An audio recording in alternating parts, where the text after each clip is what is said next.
بارگاہ کے ادب اور مقام کے تعظیم کچھ کہہ نہ پائے. قرآن نے سمجھایا کرنا صحابہ کو آوازیں بلند نہ کرنا میرے محبوب کی آواز پر.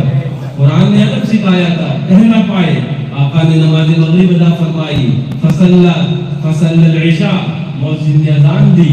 آقا تشریف لائے. نماز عشاء آقا نے پڑھائی. نماز عشاء کے بعد آقا نے جو تعریف فرمانا تھا وہ فرمایا. پھر آقا کا شان اقدس یعنی گنبد خضرا کی جانب چل دیے. آقا جانتے تھے کوئی آیا ہے تمنا دل میں لے کے آیا ہے. اب جب آقا چل لیے تو حضرت حذیفہ پیچھے پیچھے خرامہ چل دیے. کہہ تو نہ پائے تھے. آقا نے پہچان کی آواز سنی. فرمایا من ھذا حذیفہ. کون حذیفہ تو نہیں ہے میرے پیچھے. کون حذیفہ تو نہیں ہے. آگے حضرت حذیفہ فرماتے نعم رسول اللہ. آقا آپ کا غلام حذیفہ ہے. یہ کچھ آگے کہہ پاتے. آقا فرماتے ہیں ما حاجتوں کا غفر اللہ لک ولامک. اے حذیفہ کس لیے میرے پاس آئے ہو. اللہ تجھے بھی بخش دے تیری ماں کو بھی. غفر اللہ لک ولامک نہیں تو کہنے آئے تھے. ہمارے آقا ہے یہاں ملتا ہے بن مانگے. لیکن آقا یہاں دامن کو پھیلایا نہیں کرتے. وہ وہابیوں کا خود ساختہ عقیدہ ہے کہ نبی نہیں جانتے. لیکن حضرت حذیفہ اور صحابہ کا یہ عقیدہ ہے نبی کیا نہیں جانتے. جو دل ہے وہ جانتے ہیں. جو حالات ہے وہ جانتے ہیں. جو تجربات ہے وہ جانتے ہیں. جو حرکات و سکرات جو دل کے اندر پیدا ہوتی ہے نبی وہ جانتے ہیں. تو ہمیں صحابی کا عقیدہ چاہیے ہے. وہ وہابی کا نہیں چاہیے ہے. اور صحابی کا یہی ہے جو اعلیٰ حضرت نے دیا ہے کہ یا رسول اللہ علیہ الصلوۃ والسلام آپ جو جانتے ہیں وہ کوئی نہیں جانتا.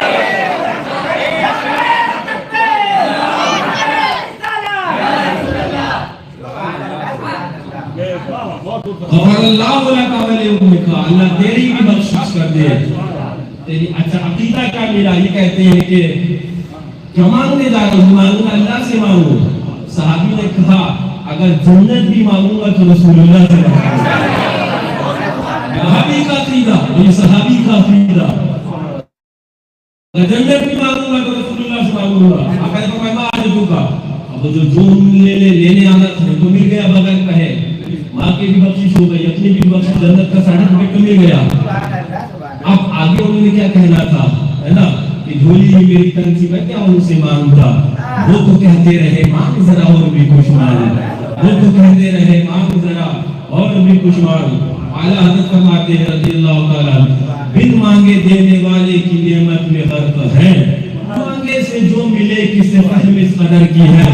اپنے کو تو سمجھ ہی نہیں کہ کیا مانگے. بن مانگے ہی میرے آقا اتنا دے دیتے ہیں. مانگے سے جو ملے کس سے فہم اس قدر کی ہے. اب آقا جو فرماتے ہیں اس کے لیے میں نے یہ حدیث پاک نقل کری. آگے فرماتے ہیں آقا حذیفہ آئے تھے جنت لینے اپنے لیے. حذیفہ آئے تھے جنت لینے اپنی ماں کے لیے. وہ تو مل گئی لیکن ایک بات سنو. آقا فرماتے ہیں ان ھذا ملک لم ينزل الارض قبل هذه الليل استأذن ربه ان يسلم علي ويبشرني بان فاطمة سيدة نساء اهل الجنة وان الحسن والحسين سيدا شباب اہل الجنہ. حذیفہ یہ مانگنے آئے تھے جنت جو تمہیں دے دی گئی. مختار کائنات کی بارگاہ میں آئے ہو جو تمہاری ماں کو بھی دے دی گئی. لیکن سنو یہ فرشتہ اگر مفتی صاحب بیٹے لہٰذا اس میں اشارہ قریب کے لیے آتا علماء جانتے ہیں. اور فرشتہ آقا فرماتے ہیں لم ينزل الغاقت قبل هذه الليل. آج سے پہلے کبھی زمین پر نہیں آیا. کیوں آیا؟ آقا فرماتے ہیں اے حذیفہ دو کام کے لیے آیا. ایک تو یہ کہ یہ مجھ پر صلاۃ و سلام بھیج آیا ہے. اب یہ بتاؤ وہ فرشتہ لیٹا ہوگا کہ بیٹھا ہوگا آقا کے سامنے. ظاہر سی بات ہے کھڑی ہوگا. ہے تو نہیں لکھی حدیث پاک میں. تو آقا پر سلام بھیجنا یہ ملائکہ کی سنت ہے. آقا فرماتے ہیں یہ سلام بھیجنے آیا ہے اور یہ مجھے خوشخبری دینے آیا ہے بے ان فاطمہ سیدۃ نساء اہل الجنہ. میری بیٹی فاطمہ جنتی عورتوں کی سردار ہے. میرے شہزادے امام حسن میرے شہزادے امام حسین جنتی ابھی نوجوانوں کے سردار ہیں. بریلی سے آواز آئی کیا بات رضا اس افغانستان کرم کی ذرا ہے کلی جس میں حسین اور حسن.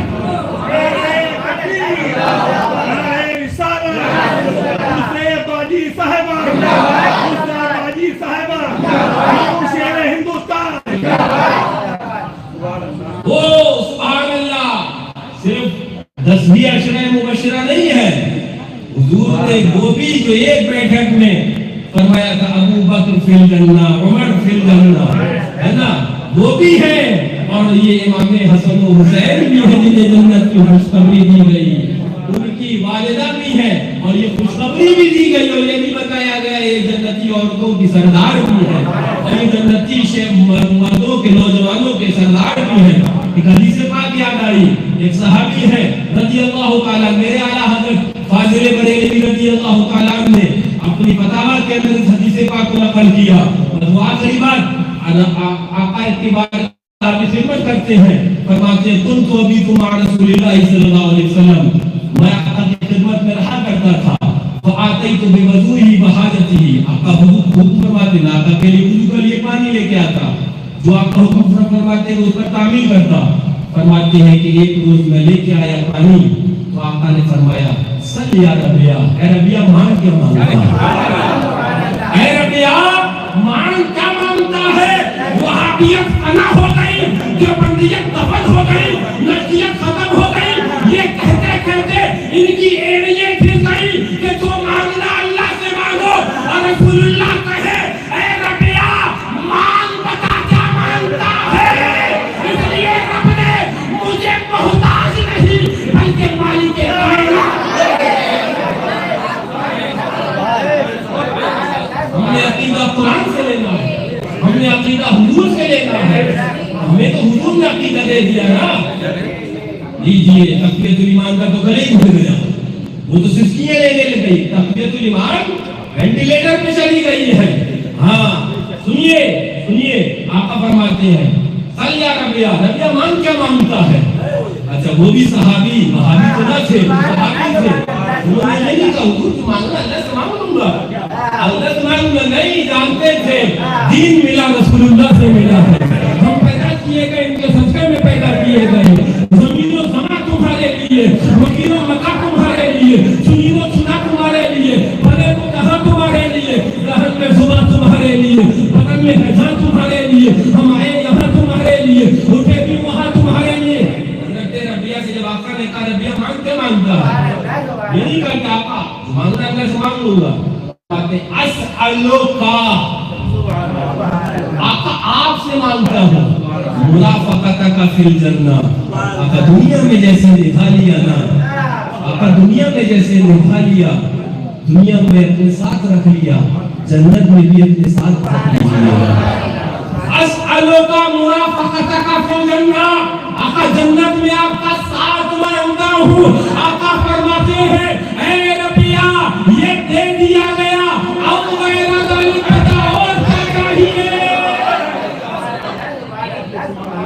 اعلیٰ حضرت فرماتے ہیں سل یا ربیہ میں جو سل ہے اس نے وہابیت کا گلے ہی گھونٹ دیا جو بندیت کو فنائی کر دیا. وہ تو پورا دھرم ہی اس پر بنائے تھے جو مانگنا اللہ سے مانگو پورا دھرم اس پہ بنائے تھے. رسول اللہ نے کہہ دیا سل یا ربیہ دھرم نیچے دھان سے گرا دھرم دھان سے گرا.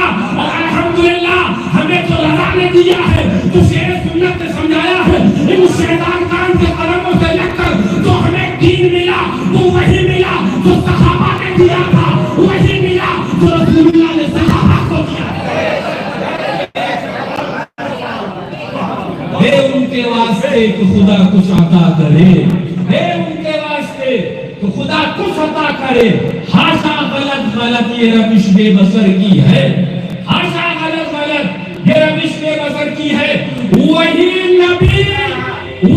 نبی جنہوں نے مقام صحابہ میں علی کعبہ کے لیے سورج کو پلٹا دیا تھا اسی نبی نے غار ثور میں صدیق اکبر کے لیے جان کو پلٹا دیا ہے.